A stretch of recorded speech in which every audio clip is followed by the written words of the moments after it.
स्वराज्यरक्षक संभाजी मालिकेवरून अमोल कोल्हेंनी खळबळजनक दावा केलेला आहे। संभाजी महाराजांचं बलिदान न दाखवण्याचा आपल्यावर दबाव होता असा खुलासा अमोल कोल्हेंनी केला।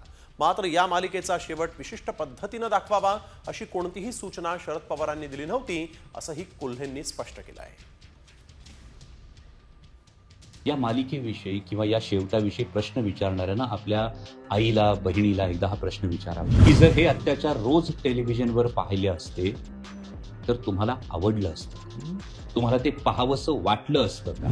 हा फार महत्वाचा प्रश्न आणि त्यामुळे या मालिकेच्या शेवटाविषयी जे कोणी प्रश्न विचारतात त्यांच्या मानसिकतेविषयी, या विकृत मानसिकतेविषयी खरोखर चीड संताप आल्याशिवाय राहत नाही की तुम्हाला काय पाहायचं होतं। छत्रपती संभाजी महाराजांवर कसे अनन्वित अत्याचार त्या क्रूर औरंग्याने केले हे तुम्हाला पाहायचं होतं।